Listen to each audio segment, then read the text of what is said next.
Hey everyone, welcome to Modern Leadership Podcast. I'm Tim Nolan. So I got to tell you, I'm always reading stuff, and I recently subscribed to the Harvard Business Review, and I got some magazines in addition to online content, and I was going through this one edition, and there's this one article. I was like, wow, and I want to talk about it today because I think this can have a significant impact in your ability to drive consistently high levels of employee commitment, engagement, performance, and desire to remain at your organization.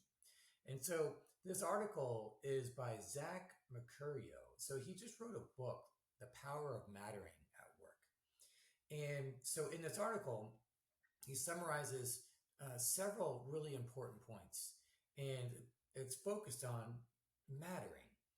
And, right from the beginning, it really caught my attention because he was discussing the difference between belonging and mattering.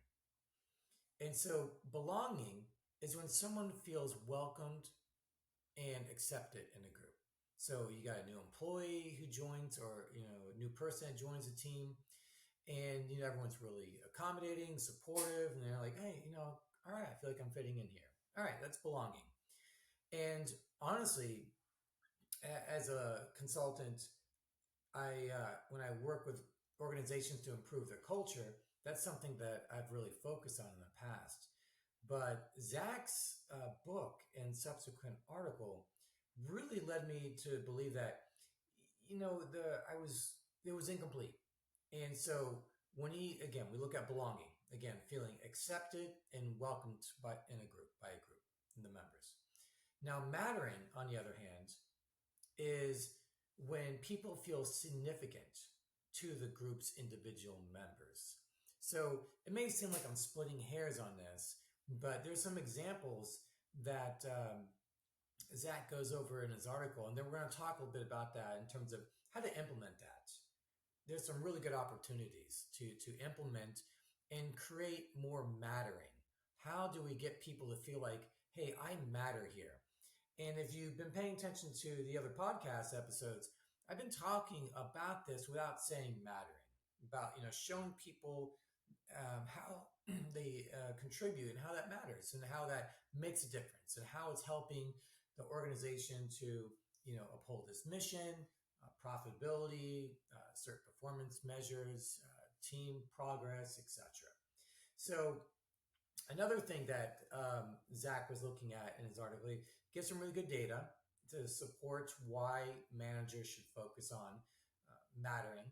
And so he says 30% of people report feeling invisible at work. Something to think about.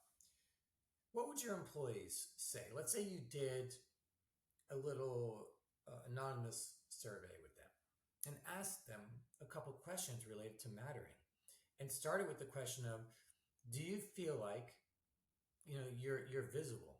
Or you can ask them, do you feel you're invisible? Why or why not?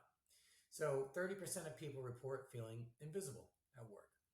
65% of people report feeling underappreciated. This has kind of been repeated in many other studies. So a lot of people do report feeling like my manager just doesn't appreciate me enough. And then this is something I've touched on in the past as well, is that 82% of people report feeling lonely. And what's really interesting, I was reading a couple of research studies recently that is starting to show that remote and hybrid work is significantly contributing to people feeling lonely. And the levels of performance may not be as high as initially thought.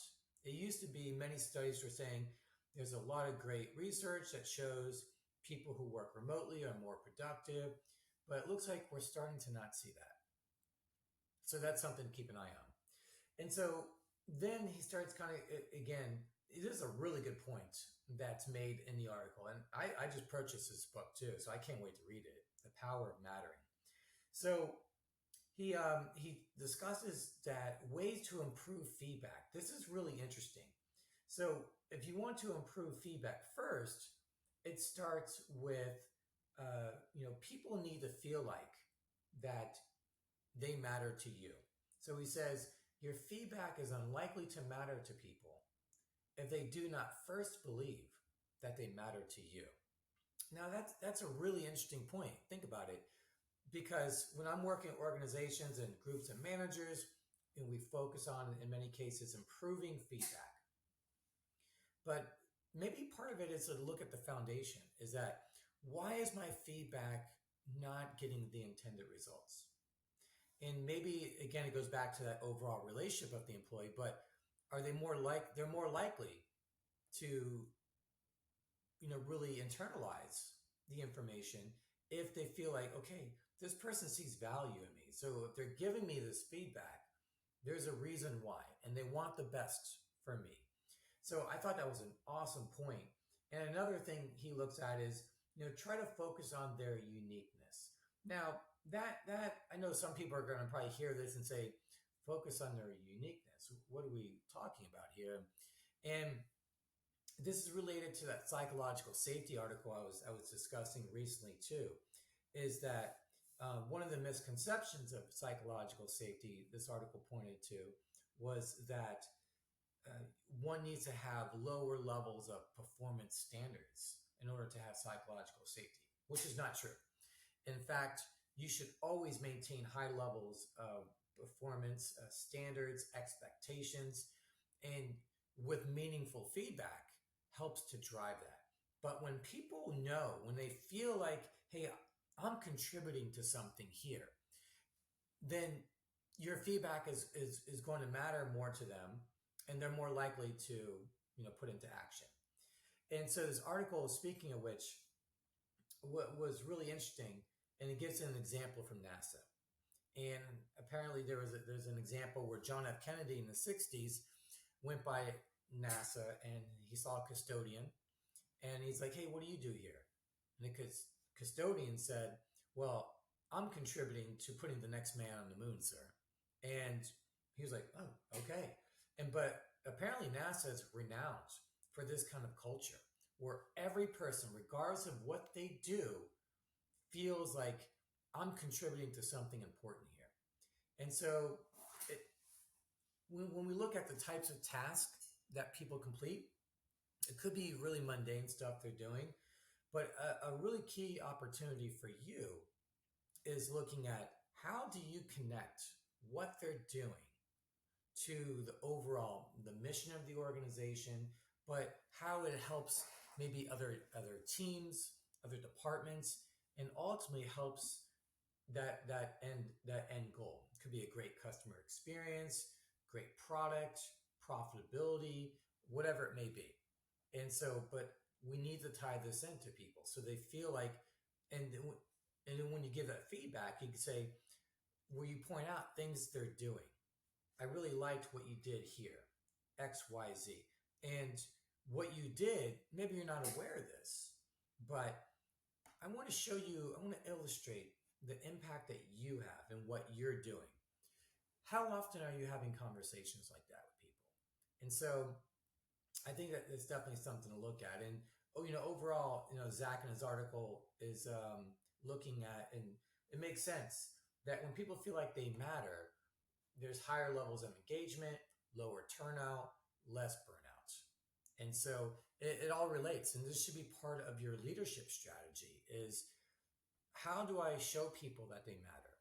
Now, sometimes people tell me when I bring up stuff like this, they're like, well, I wish my manager would do this for me. And that's something that we'll talk about in a future episode, about having a good relationship with your manager and some good opportunities for that. But with that being said, that's on the side, and we'll address that in a future episode. But I think that the main thing is to look at, if we're seeing low levels of engagement. Again, Gallup is finding only 21% of the workforce is reporting that they're engaged at work. So this number continues to decline. This should be very troubling for you. And so just looking globally speaking, but also looking at on your team, what does engagement look like? If you had to rate engagement, or if you were to ask them, hey, be honest, how would you rate yourself? How engaged on a scale of 1 to 5? 5's highly engaged, one is actively disengaged. How would you rate yourself and why? And this is something that this we want people, you want to check in. And what are some things that create value for you? What are things that you do that make you feel like this job is really cool? Here are things I like about my job. And so those are also things we'll cover in upcoming podcast episodes too. But I think for the main thing to look at today is mattering. What do you do to show people that they matter and that they are significant to you, that they're important to you? Yes, they're employees, it's a professional relationship. I'm not saying be friends with them, be friendly, have a good relationship, but again, try to learn as much about them as possible. Ask questions and really listen to what they have to say. And when people feel heard, is when they also feel like they matter too.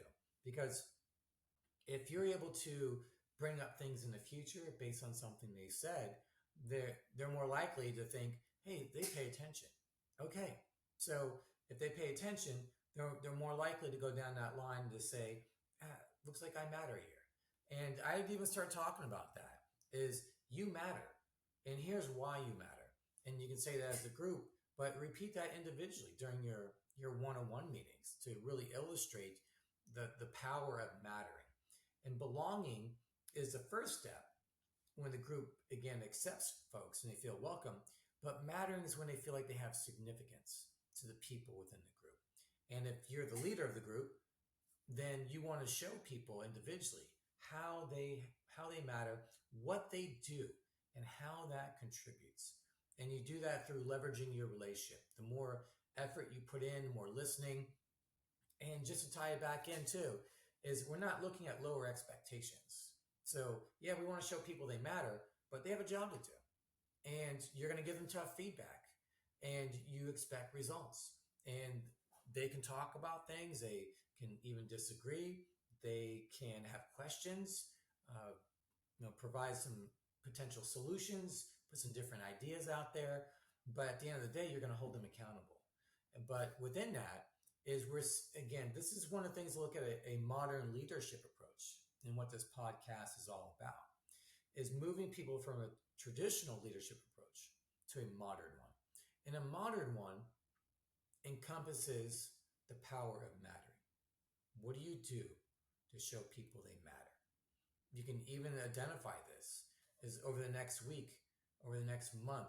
What is one thing that you can do for each of the people on your team to show them that they matter? Something to think about. Tim Nolan, Modern Leadership Podcast. See you next week.